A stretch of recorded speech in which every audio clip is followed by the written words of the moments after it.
Hello and welcome to chaos knowledge. I am your cohost host Usama और आज की नए एपिसोड में I am bringing you a new guest who happens to be a good friend as well. She is a historian, she is an academic, and right now she is also a fellow at the University of Essex, United Kingdom. My friend and your guest today is Ruchika Sharma. Dr. Ruchika, welcome to Chaos Knowledge. Thank you so much for having me, Osama. Always a pleasure to talk to you.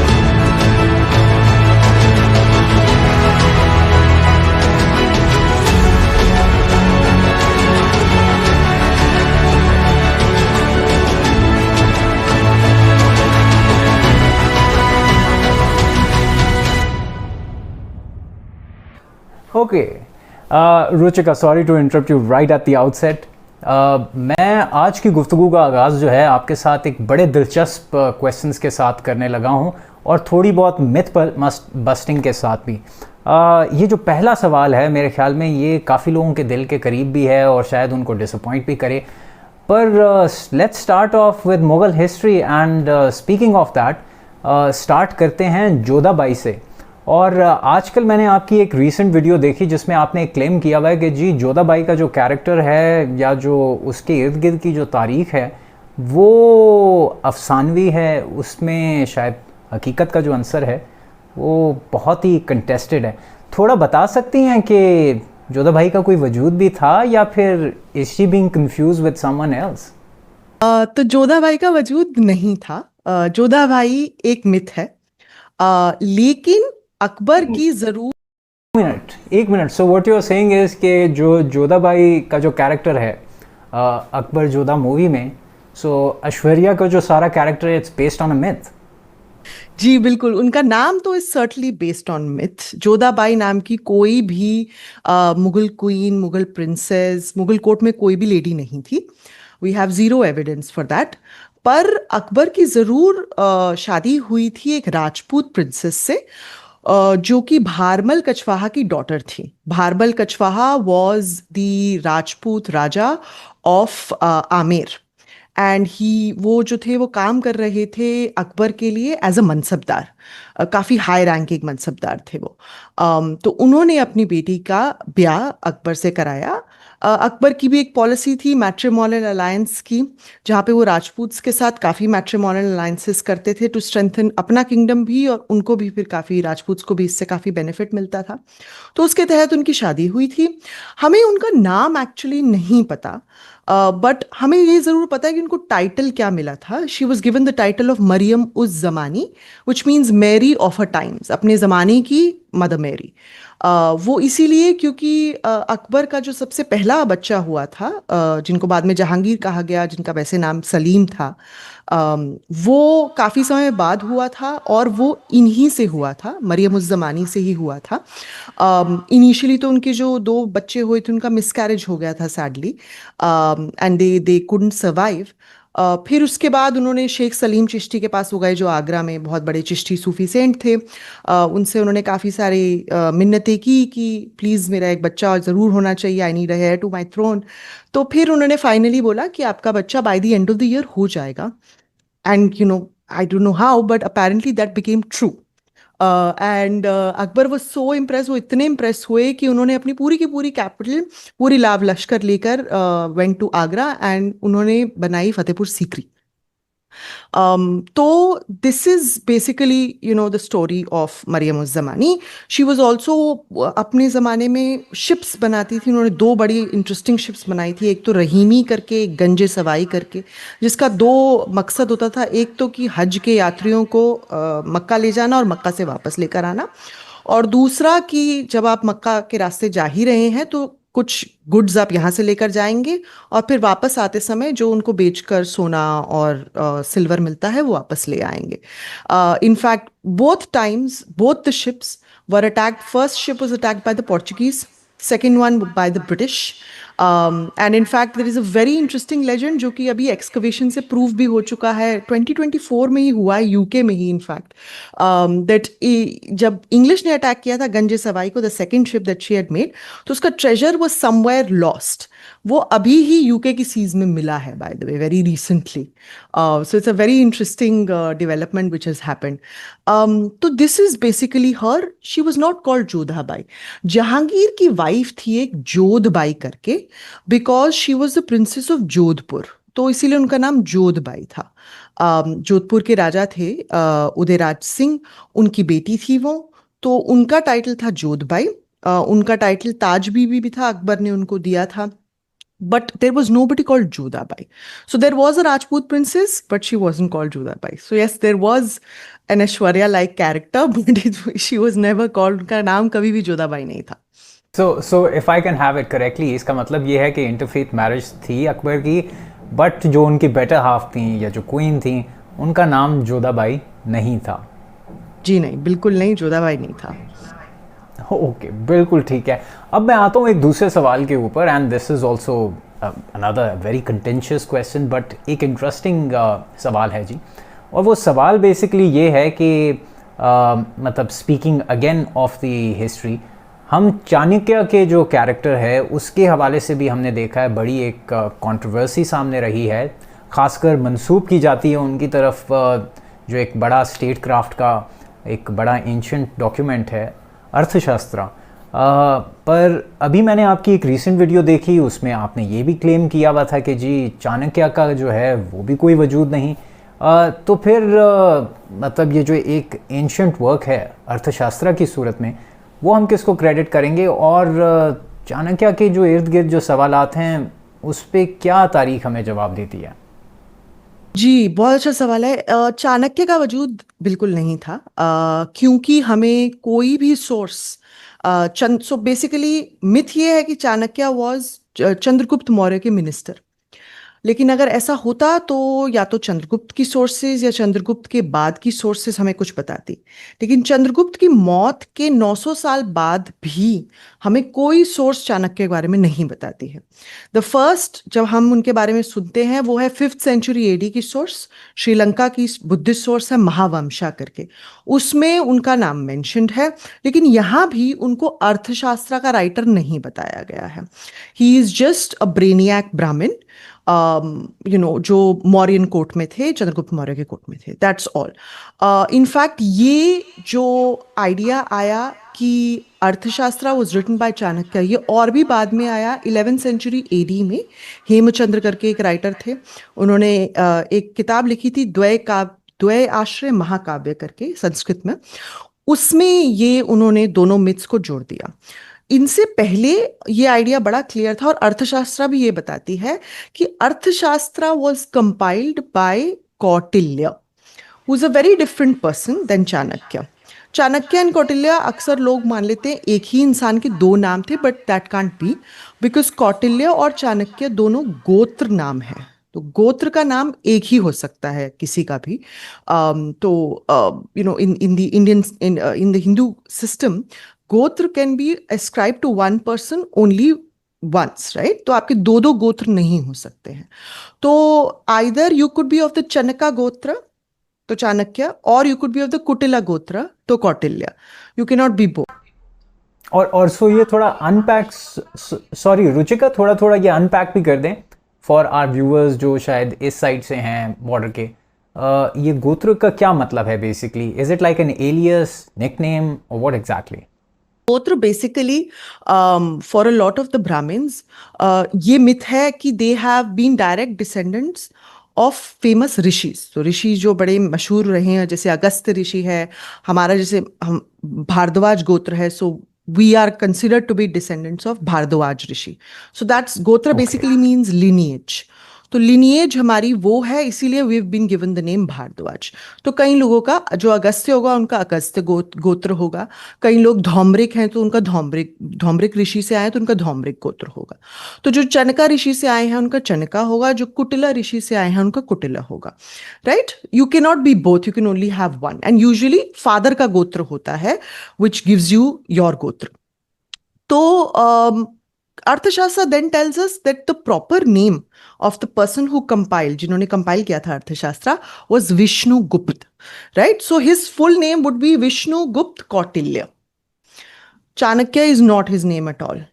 In fact, अगर if you look at अर्थशास्त्र, so many scholars, कितने सारे इतिहासकारों ने उस पे research की है, and they've come to the conclusion कि पहले 3 चैप्टर्स किसी और ने लिखे हैं, नेक्स्ट 3 चैप्टर्स किसी और ने लिखे हैं, फिर 4 चैप्टर्स किसी और ने लिखे हैं. राइटिंग स्टाइल डिफरेंट है, the way you say things different है.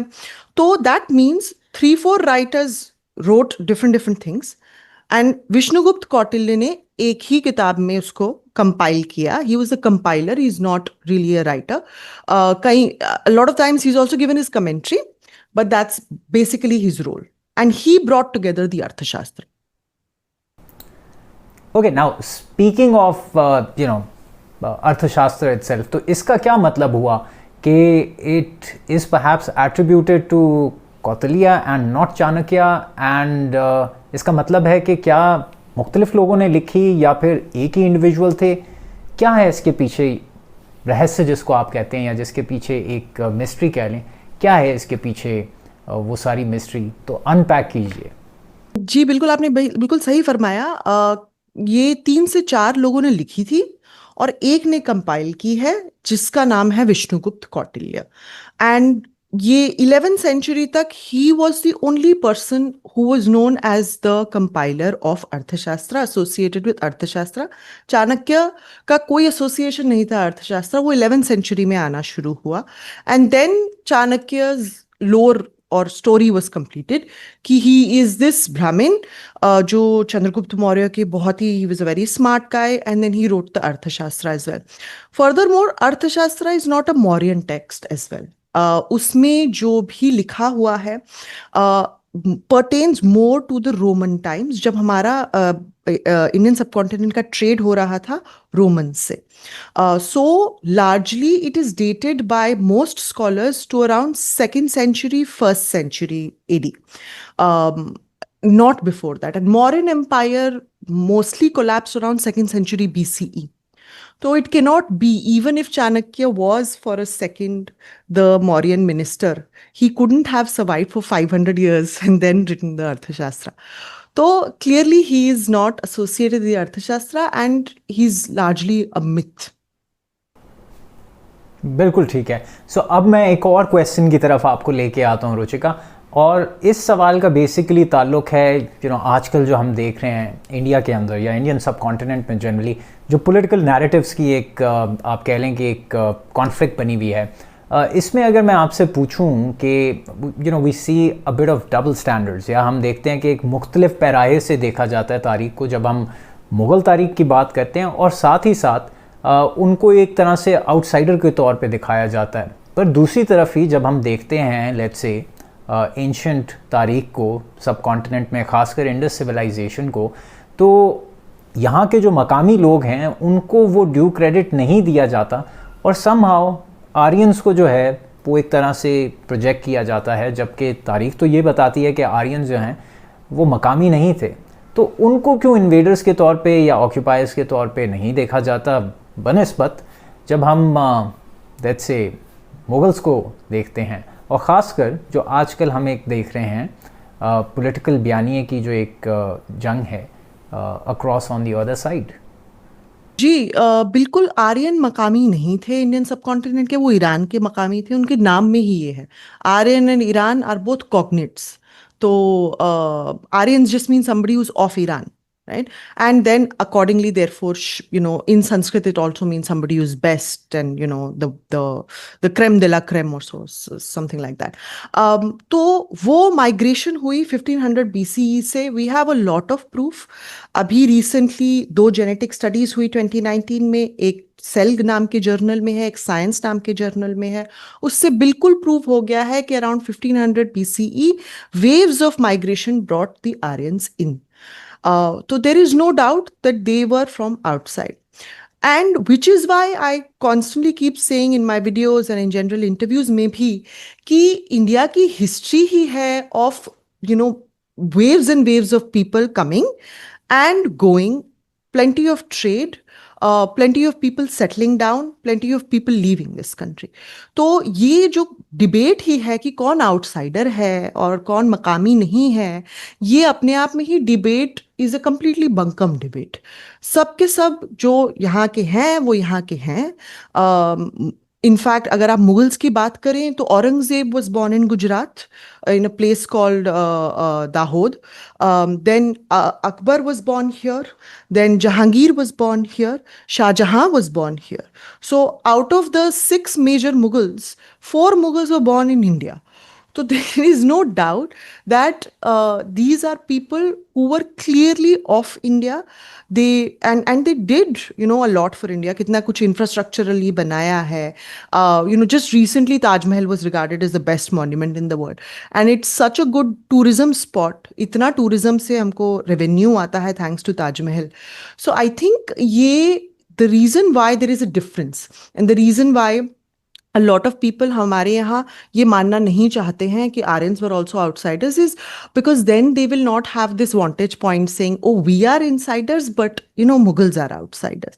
तो ये थोड़ा हमारी जो कंट्री में मजहबी बैर फैल रहा है इंडिया में सैडली, उसका ये परिणाम है. It's a result, it's a consequence of that कि ये आइडिया आ गया है कि मुगल्स, जिनको यूजुअली इंडिया में माना जाता है are the ancestors of Muslims, are outsiders. Therefore the Muslims are outsiders to India, which I think is very sad. और कितनी सारी ऐसी पॉलिटिकल पार्टीज भी हैं, बीजेपी आरएसएस वगैरह को ले लीजिए, जो इस बात को और तूल देती हैं, हवा देती हैं, व्हाट्सएप फॉरवर्ड्स वगैरह बनाती हैं, ये सब स्प्रेड करवाती हैं. लेकिन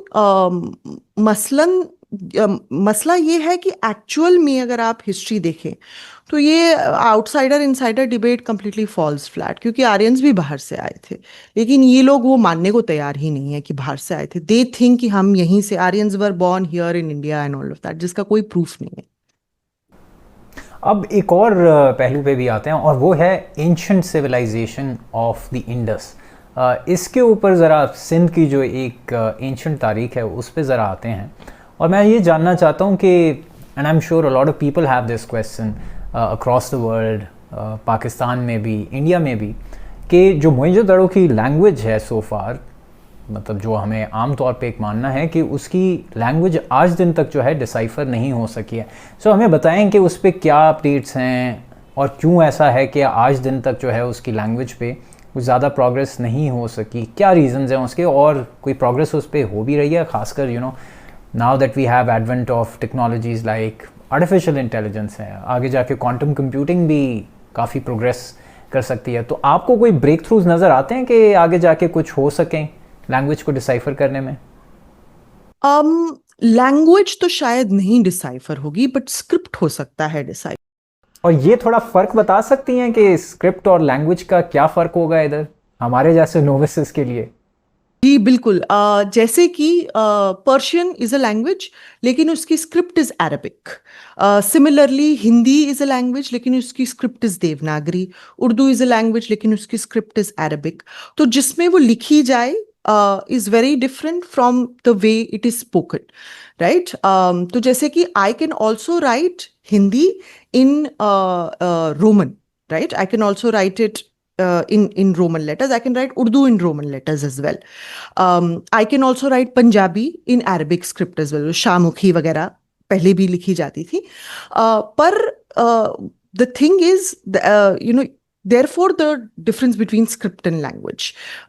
What you cannot do is change the script, but you can certainly write languages in multiple scripts. So ये बहुत important एक फर्क होता है. What we have proof of Indus Valley Civilization का is script, जिसको संस्कृत में लिपि बोलते हैं. उसका डिसाइफर होना पॉसिबल है because we have evidence of that, but we don't really have an evidence of the exact language they were speaking. What kind of grammar was it? Was it even a proper language, or या फिर it was a mix of, say, signs and symbols plus languages, right? Plus words. In fact, we have evidence कि जो in the script है वो हो सकता है syllables पे based ना हो, लोगो सिलेबिक हो, right. Which could basically mean, जैसे कि मेरा नाम है रुचिका, तो Ruchika 3 syllables, right. But Indus script में ऐसा होगा कि Ruchika will be just one letter, right, और two letters, right. So there is no script. जैसे चाइनीज में भी होता है, there is like a massive word जिसका सिर्फ एक ही लेटर होता है. So very similar to that. तो इसीलिए थोड़ा डिसाइफर में भी हमें थोड़ा प्रॉब्लम आती है. Plus we don't have any existing script जिससे हम उसको मिला सके, क्योंकि फिर वो और आसान हो जाता है डिसाइफर करना. जैसे कि रोजेटा स्टोन जब हमें मिला था तो उसमें ग्रीक भी लिखी हुई थी, डेमोटिक भी लिखी हुई थी, एरामिक भी लिखी हुई थी. इसीलिए we could decipher Greek, right. But हमारे पास ऐसा कुछ है ही नहीं जहाँ पे इंडस स्क्रिप्ट भी लिखी हो और कोई और एग्जिस्टिंग स्क्रिप्ट भी लिखी हो जो हम डिसाइफर कर पाए. तो it's very difficult to decipher, but we have hope because we have evidence, so we'll always have that hope. But script decipher हो सकती है, लैंग्वेज थोड़ा मुश्किल है.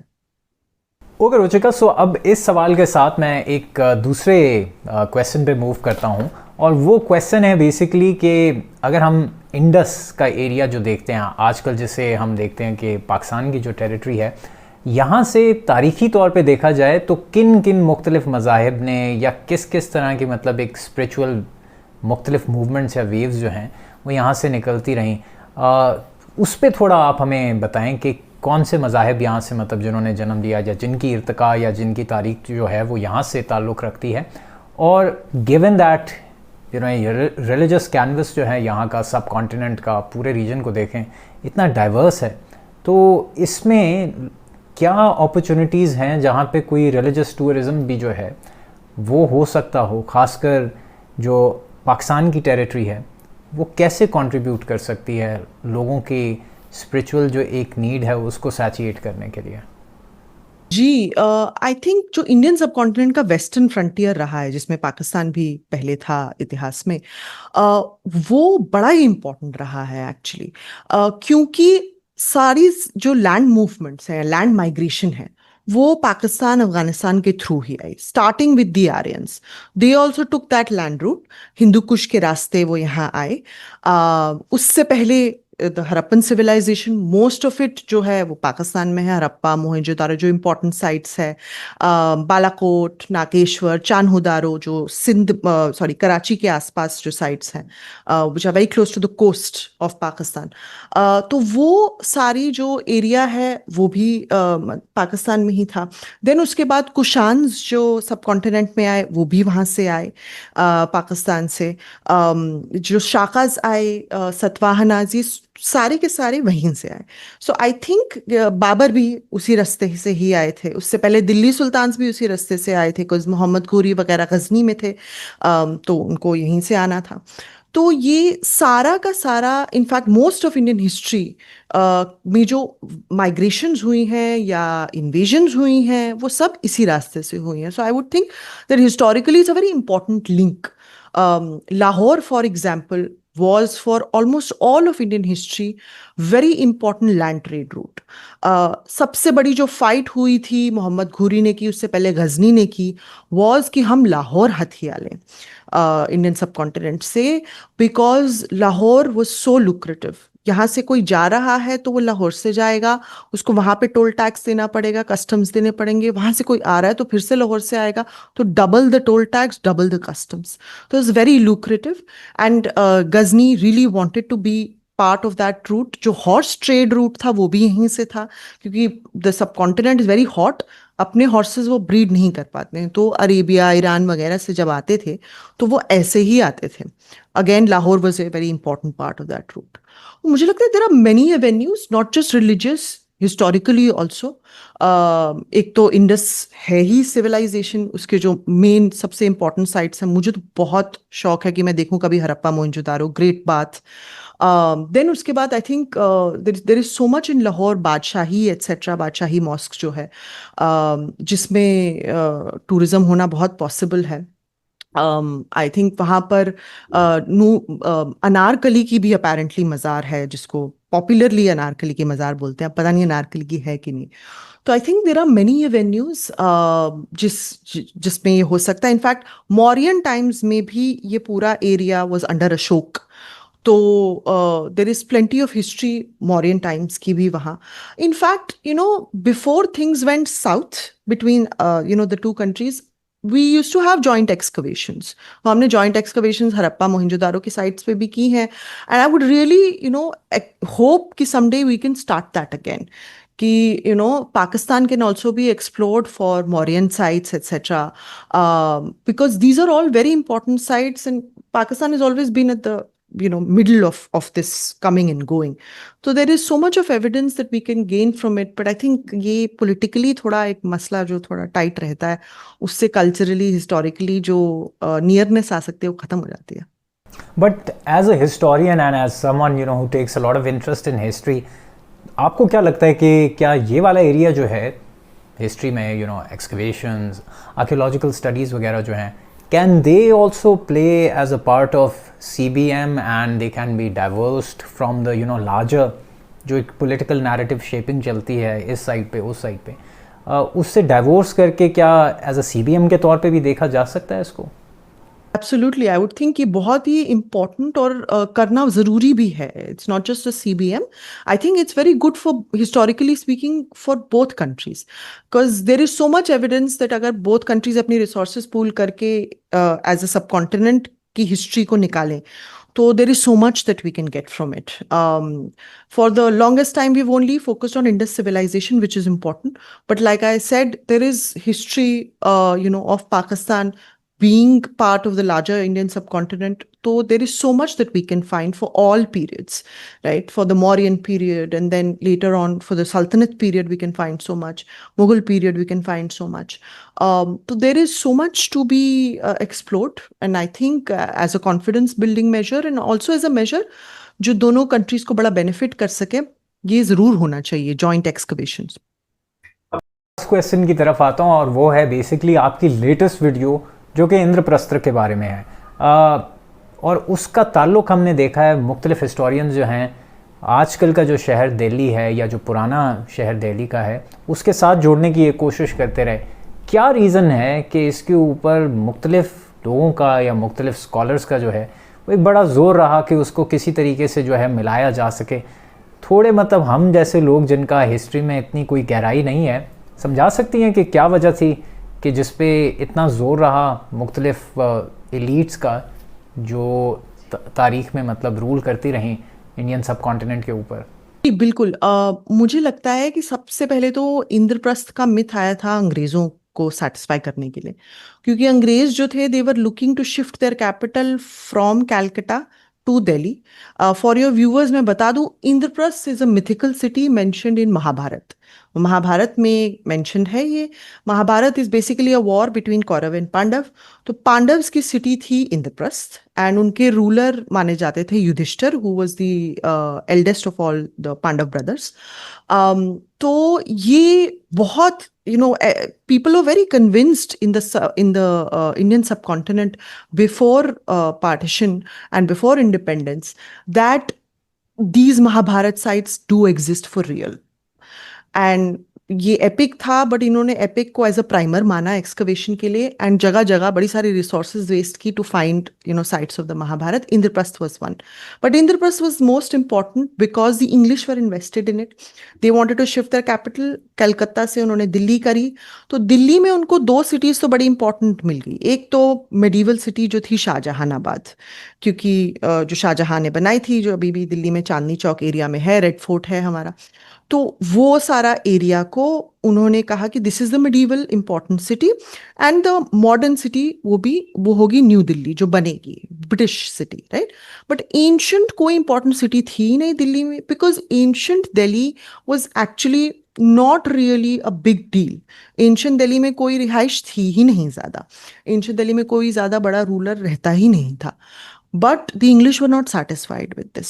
So they thought कि okay, the most important thing, the most regal thing to come out of ancient Delhi is possibly Mahabharata. So we should look into it. So then you had very interesting scholars like William Jones, founder of Asiatic Society of Bengal. उन्होंने कहा कि no, this must be, you must look for Indraprasth in Delhi. And then stepped forward sir Syed Ahmad Khan, जो कि बहुत ही आला तरीन scholar थे, but यहाँ थोड़ा सा आई don't know why he did this, but he did this. उन्होंने कहा कि उन्होंने एक एक्सकवेशन की है हस्तिनापुर में, which is very close to Delhi, it's in Haryana, which is an state adjacent to Delhi, and Hastinapur is also a Mahabharata site. वहाँ पर उनको ब्रिक्स मिली है which date to 2607 BCE। Now he is making this statement in 1850 AD, जहाँ कोई carbon dating नहीं है, AMS dating नहीं है, स्ट्रेटिग्राफी के अकॉर्डिंग डेट नहीं होती, उस समय आर्कियोलॉजी इतनी डेवलप नहीं थी। तो how he came to this exact date is anybody's guess. और क्योंकि वैसी ही ब्रिक्स दिल्ली में भी मिली है, तो दिल्ली ही इंद्रप्रस्थ रही होगी किसी समय में। And the archaeological society of Delhi was thrilled कि ये उन्होंने एक्सकवेशन की है and they found it. Sir Syed Ahmad wanted entry to the archaeological society of Delhi, which was a white society, English society, but they made an exception for Sir Syed because he had given them the proof that they really wanted. And then उसके बाद ये तो proof पक्का हो गया। Then Alexander Cunningham came in and said कि जो पुराना किला है, जो पहले शेरशाह सूर ने बनाया था, उसके बाद हुमायूं ने भी बनाया था। हुमायूं फिर यहाँ गिर भी पड़े थे जब when he was looking at the stars and he fell down because he was going, अजान सुनाई दी, उनको फटाफट नमाज पढ़ने जाना था, लेकिन he took a tumble down the stairs and he broke his neck and he died a few days later। तो वो वाला जो पूरा एरिया है, उन्होंने कहा उसके नीचे ही इंद्रप्रस्थ होगा। तो अब ये सब ड्रामा हुआ, but the English never conducted excavation. Only thing they did was, क्योंकि उनको उस एरिया को हिस्टोरिकली क्लीन रखना था, तो उन्होंने उसके पास एक विलेज होता है इंदीपात करके, उसको हटा दिया, which is strange because Indpat, that village gave name to Indraprastha, gave more credence to that area, but उन्होंने वही हटवा दिया। उसके बाद India should have stopped looking for Indraprastha because we knew better, जब हम इंडिपेंडेंस हमको मिल गई, but we were also very convinced कि महाभारत की साइट्स मिलेंगी, तो we continued the excavations. So इसका मतलब है, एक और चीज़ भी जो मैं आपसे पूछना चाहूँगा रुचिका, और इसका मतलब ये है कि what I do understand is कि मतलब इस गलती का जो इर्तिकाब है वो प्रॉबली सिर्फ ब्रिटिशर्स ने तो नहीं किया, साथ ही साथ मेरे ख्याल में आपने अपनी वीडियो में भी मेंशन किया कि मुगल्स भी इस गलती का इन अ वे इर्तिकाब कर चुके थे। I mean, Indians themselves are responsible for this because हमको ये belief था कि Mahabharat must have certainly happened and this is not how archaeology is done. And while हम ये अंग्रेजों के टाइम में मान सकते हैं कि उस समय आर्कियोलॉजी इतनी डेवलप नहीं थी, इतना अच्छा डिसिप्लिन नहीं हुआ था आर्कियोलॉजी का, तो चलो उन्होंने ये गलती की, उनको इतनी आर्कियोलॉजी की समझ नहीं थी। We can also excuse sir Syed Ahmad Khan for this, but what we can't excuse is after independence India continued excavation under the Purana Killa till 2015, which is when archaeology बहुत ज़्यादा डेवलप हो गई थी, हमारे पास डेटिंग के मेथड्स बहुत अच्छे आ गए थे। तो इतनी सारी रिसोर्सेज वेस्ट करना, and it's not even that you know such a long duration of excavation मेन की कुछ निकला हो, कुछ नहीं निकला महाभारत पीरियड से। वहाँ सिर्फ मौर्यन पीरियड निकला which is around 3rd century 4th century BCE, nothing beyond that. And they were expecting कि we'll probably find something 1000 BCE or whatever, nothing like that was found. There was this person called B.B. Lal, who's a very very controversial figure in Indian archaeology. He's done a lot of, मतलब उन्होंने बहुत problems, मसले खड़े करे हैं हमारी archaeology के लिए। One of which was he went looking for Mahabharat everywhere. Even when उनके fellow archaeologists ने उनके methods पे बहुत बड़े सवालिया निशान उठाए कि what you're doing is not archaeology, your methods are not sound, but he continued. सबसे पहले तो एक बात होती है कि आर्कियोलॉजी में यू कैन ओनली डिक्लेयर कि आपको एक पीरियड मिला है अगर आपको उस पीरियड के एटलीस्ट 100 फाइंड्स मिले हों। But B B Lal did exactly the opposite, उनको मुश्किल से 10 फाइंड मिले थे and he declared that as the period of 1000 BCE। Now that is not how you do archaeology. तो वो आइसोलेटेड फाइंड्स होती हैं और वो कहीं भी किसी भी जगह की मिल सकती हैं। We don't consider that as a period, we only consider it as a period अगर 100 और मोर फाइंड्स हमको मिले, जैसे कि मॉडर्न पीरियड में पुराना किला के नीचे मिलती है।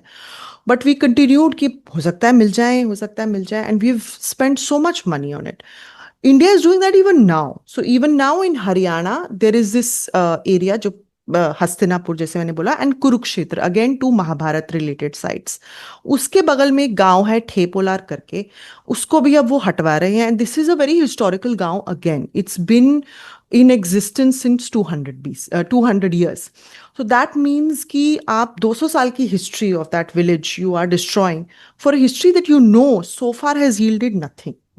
महाभारत के पीरियड से हमें कुछ नहीं मिला है। Mahabharat is a fictional epic, तो you are not going to find anything, but I think ये India will continue doing this for a very long time, because एक पॉलिटिकल नैरेटिव भी फीड करता है बीजेपी आरएसएस का।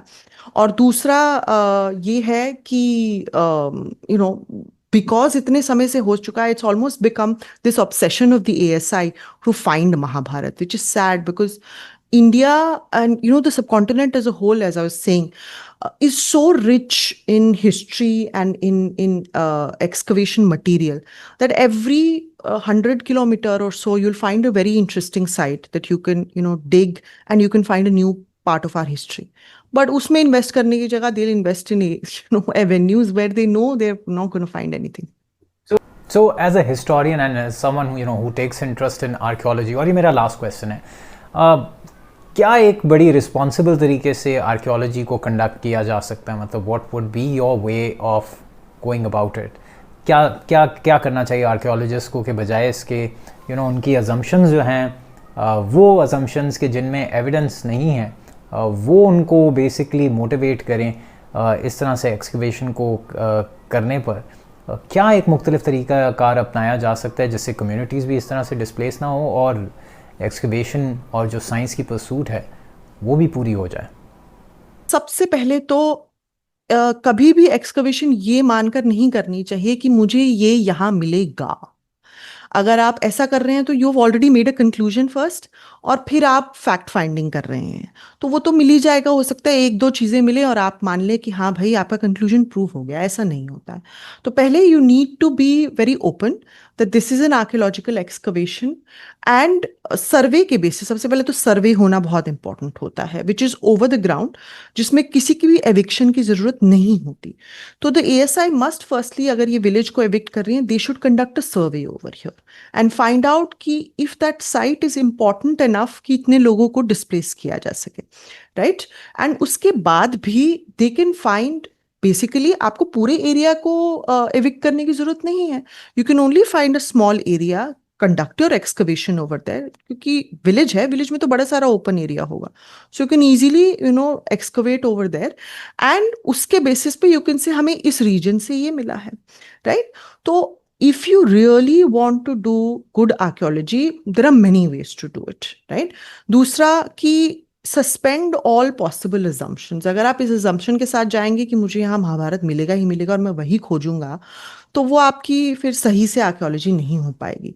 एक आर्कियोलॉजी में बड़ी इंपॉर्टेंट चीज होती है स्ट्रेटिग्राफी, विच मीन्स कि आप सॉइल की लेयर्स को देखें।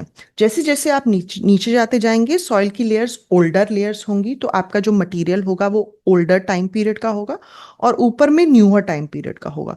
तो स्ट्रेटिग्राफी फॉलो करना बड़ा इंपॉर्टेंट है, क्योंकि उससे आपको पता लगता है कि ये पर्टिकुलर एरिया कितना पुराना यील्ड दे सकता है, कितनी पुरानी एक्सकवेशन मटेरियल मिल सकता है यहाँ से। तो वो फॉलो करना बहुत ज़रूरी होता है। I doubt if a lot of ASI digs follow that properly.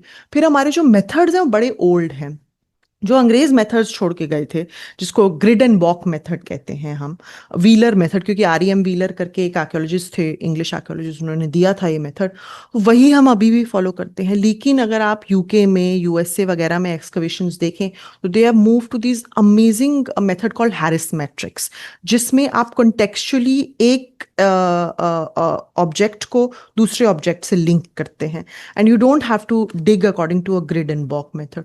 I think ये सब इंडिया थोड़ा लैग बिहाइंड करता है। प्लस मुझे लगता है कि ASI in our country is a statist organisation, तो वो स्टेट के लिए, स्टेट से ही फंडेड है और वो स्टेट के लिए ही काम करती है, तो वो थोड़ी इन्फ्लुएंस्ड रहती है with whatever government is coming to power.